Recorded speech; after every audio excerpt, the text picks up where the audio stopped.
Herkese merhabalar. Hepiniz YouTube Gülümseten Marifetler kanalıma hoş geldiniz. Bugünkü örgü anlatımımda kolaylıkla örebileceğiniz, akşam örüp sabah ayağınıza giyebileceğiniz, bir saatte bir tekini örebileceğiniz bir tığ işi patik modeli yapımını sizlerle paylaşmak istiyorum. Ayakta duruşu da çok güzel, çok kibar ve kullanışlı bir model oldu. İnşallah anlatımımda siz de kolaylıkla örebilirsiniz. Tığ numaram 2 numara 1.75 mm. Tığ işi patiklerimi hep bu tığ numarasıyla örüyorum ben. İplerim patiklik ipler. Patiğime tığ işi yuvarlak uçlu patik ucuyla başladım. Yuvarlak uçlu patik ucunun kanalımda ayrıntılı bir şekilde anlattığım 3-4 tane video mevcut. Gülümseten Marifetler patik ucu başlama şekilleri diye yazarsanız kolaylıkla bulabilirsiniz.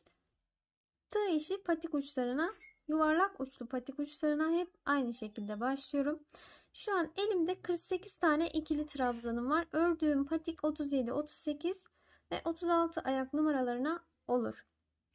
48 ikili trabzanımla modelimi kuracağım şimdi. İki renk patikli ip kullanıyorum.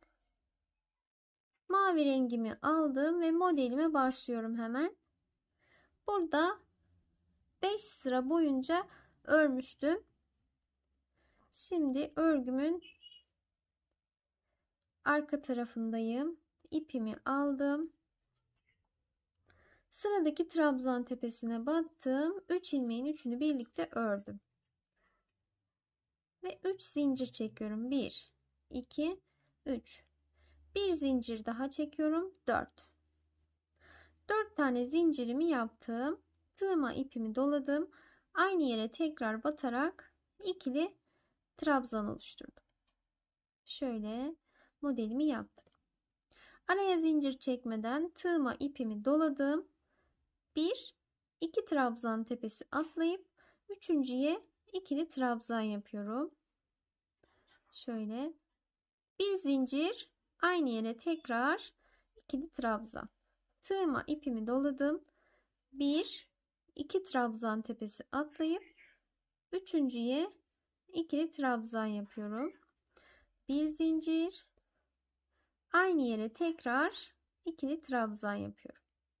Bir kez daha tekrar edelim. Tığıma ipimi doladım. 1, 2 trabzan tepesi atlayıp üçüncüye ikili trabzan, bir zincir, aynı yere tekrar ikili trabzan yaptım. Böyle V şeklinde modelleri oluşturalım. Evet, sıranın sonuna geldim. En son modelimi de yaptım. 1, 2 trabzan atlayıp üçüncüde burada modelim var. Şuradan üçüncü zincirime batarak böyle ilmeği içinden geçirdim ve birleştirmiş oldum. Modelimizin ilk sırası bu şekilde. Şimdi buradan sonra renk geçişi yapıyorum. Diğer rengimi alıyorum. Şöyle. Bakın. Sonrasında V modelinin içine battım. Renk geçişini yaptım. V modelinin içine battım. Battıktan sonra 1, 2, 3 zincir çektim. Bu bir zincirli V modelinin içine, bu zincirimin yanına 2 tane daha ikili trabzan yaptım. 3 tane oldular bakın. 1, 2, 3. Sonrasında hiç zincir çekmeden tığıma ipimi dolayarak diğer şu V modelinin içine giriyorum. Girdim. İkili trabzan. Böyle 3 tane ikili trabzan yapalım. Bu şekilde 3 tane oluşturdum. Bir sonraki V modelinin içine giriyorum. 1, 2, 3. 3 tane ikili trabzan yapıyorum. Bir sonraki V modelinin içine giriyorum. 1, 2, 3 tane ikili trabzan yapıyorum. Böyle doldurarak bitirelim. Sıranın sonuna geldim. Son modelimin içini de 3 tane ikili trabzanla doldurdum.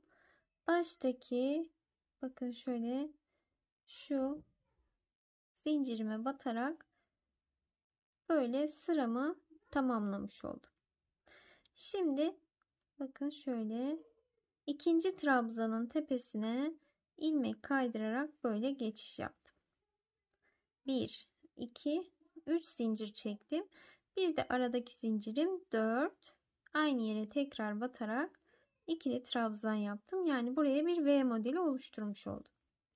Sonrasında tığıma ipimi doluyorum. Buradaki bakın 3 tane ikili trabzan var ya, ortadakinin yani ikinci trabzanın tepesine batıyorum. Bir zincir, aynı yere tekrar batarak ikili trabzan. Sonrasında bakın yine aynı şekilde bakın 3 tane ikili trabzan var. Ortadaki trabzanın tepesine batıyoruz. Bir zincir, aynı yere tekrar batarak ikili trabzan. Yine böyle bu V modellerini oluşturarak ilerleyeceğiz. İkinci trabzanın yani şu ortadaki trabzanın tepesine batarak V modellerini oluşturuyoruz. Sonrasında yine içlerine şu mor rengimle 3 tane ikili trabzan yapacağız bir üst sırada. Modelimiz bu şekilde 2 sıranın tekrar şeklinde oluşacak. Böyle ilerleyelim, örmeye devam edelim. Ayağımızı ölçerek sıra sayısına karar verebiliriz. 1, 2, 3, 4, 5 defa ben mavi rengimle örmüşüm. Mavi rengimle 5 defa ördükten sonra gerisini birlikte yapalım. Evet, bakın böyle ben sıralarımı tamamladım. Şöyle burada da saymıştık zaten. 1, 2, 3, 4, 5 defa mavi rengimle modelimi uygulamıştım. Aynı şekilde burada da devam ettim. Bu ölçüleri ayağınızı ölçerek ya da böyle manken ayağınızı giydirerek karar verebilirsiniz. Şimdi burada iplerimi artık şurada kopartmıştım. Burası patiğimin taban yeri. Tekrardan bakın bu mor rengimi alıyorum. Şöyle bu kısmı arkada. Buradan 2 model orta kısımda bıraktım ben. Şöyle bakın şurada. 2 model ortada kalacak şekilde bakın şöyle şuraya batıyorum. Battım. Ve ikili trabzan ördüm. Sonrasında her bir trabzana bir tane trabzan batarak ilerliyorum. Böyle. Her trabzanın tepesine bir tane ikili trabzan yapıyorum. Bu şekilde dolanalım. Evet, bakın şöyle 2 model kalacak şekilde bakın buraya kadar geldim. Dilerseniz bunu daha fazla da bırakabilirsiniz, bu açıklığı 3 modelde bırakabilirsiniz. Şimdi buradan sonra geriye döneceğiz. 3 zincir çekelim ve örgüyü çevirelim. Çevirdik ve sıradaki trabzan tepesine batarak ilerliyorum böyle. Her bir trabzana bir tane trabzan yapıyorum. Böyle ilerleyeceğiz. Dolanıp bu uç kısma geleceğiz. Buraya geldiğimizde tekrar geriye döneceğiz. Böyle gitgeller yaparak kaç sıra örmüşüm? 1, 2, 3, 4, 5, 6, 7, 8, 9, 10, 11, 12, 13 sıra örmüşüm. 10 sıra git gel yaparak örelim. Sonrasında topuk kısmını birlikte öreceğiz. Evet, bakın sıraları tamamladım ben. Burada 10 sıra ördük. Şöyle şuradan sayıyoruz. 1, 2, 3, 4, 5, 6, 7, 8, 9, 10. 10 sıra git gel yaparak ördük. Şimdi topuk kısmını oluşturacağız. 3 sıra daha öreceğiz. Hem de topuk kısmını oluşturacağız. Şu en son sıradaki trabzan sayılarını sayalım. Şöyle ortadan 6 tane trabzanımız ayıracağız. Bunlara gelene kadar şöyle ikili trabzan yapalım. Şimdi ayırdığım 6 taneye geldim tam ortadan. Tığıma ipimi dolamadan sık iğne örüyorum bakın. Batıyorum, bir kere de örüyorum. Batıyorum, bir kere de örüyorum. 3 tane yaptık. Şimdi 4, 5, 6. 1, 2, 3, 4, 5, 6 tane sık iğnemi yaptım. Sonrasında tığıma ipimi dolayarak ikili trabzan olarak devam ediyorum. Böyle ikili trabzan olarak örelim.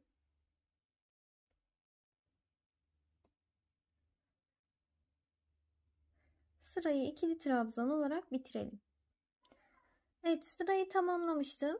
Sonrasında üst sıraya geçtim. Yine ikili trabzan olarak Buraya kadar geldim. Şu an 12. sıramdayım.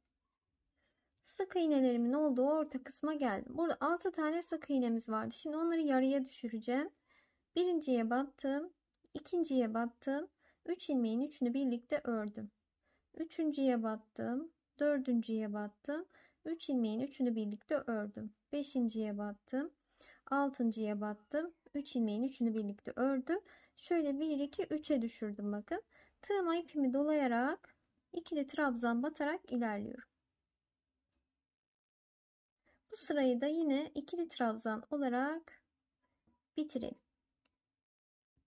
12. sıramı da bitirdim. 13. sırama geçtim. İkili trabzan olarak orta kısma kadar geldim. Burada 3 tane sık iğnem var. Onları 1'e düşüreceğim. Şimdi birinciye battım. İkinciye battım. Üçüncüye battım. 4 tane ilmeğim var. Dördünü birlikte ördüm. Ve trabzan tepelerine trabzan batarak ilerliyorum. Böyle. Bu benim 13. sıram. Son sıram. Artık patiğimin örgüsünü tamamlıyorum. Bakın şöyle bitirmiş oldum. Saydığımda 13 sıram oldu. 10 sıra git gel yaparak ördüm. 3 sırada da şu topuk kısmını oluşturdum. Şuradaki ovalliği sağlamış olduk. Şimdi şöyle tersini çeviriyorum. Tersinden sık iğne ile birleşim yapacağım şu iki kenarını. Şöyle birleşimi sağladım. Her iki tarafında trabzan tepelerine batarak böyle örüyorum. Bu şekilde. Her iki kenarında trabzan tepelerine batıyorum. Bir buradan, bir buradan bakın. Bu şekilde birleştirerek örelim. En son 2 zincir çektim. İpimi şöyle kesiyorum. Patiğimin örgüsünü tamamlamış oldum. Bakın böyle.